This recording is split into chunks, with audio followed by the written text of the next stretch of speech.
আসসালামু আলাইকুম প্রিয় খামারি ভাইয়েরা, আপনাদের সবাইকে এই ছোট্ট গরু খামার থেকে বুক ভরা শুভেচ্ছা।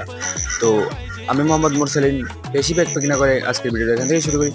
আপনারা খামারি ভাইয়েরা গরুকে অতিরিক্ত মুরগির ফিট খাওয়ান, যার কারণে গরু আপনার ঠিকই হৃষ্টপুষ্ট হবে, ঠিকই মোটা তাজা হবে। আপনি যদি একটা গরুকে লং টাইম পালেন আর মুরগির ফিট খাওয়ান, ওই গরুটা হঠাৎ করে স্টক করবে ভাই, স্টক করবেই ভাই। তারপর আপনার আপনি একজন প্রান্তিক খামারে, আপনার দুটি গরু, আপনার একটা গরু স্ট্রাইক করলে তারপর আপনার খামার বন্ধ হয়ে যাবে।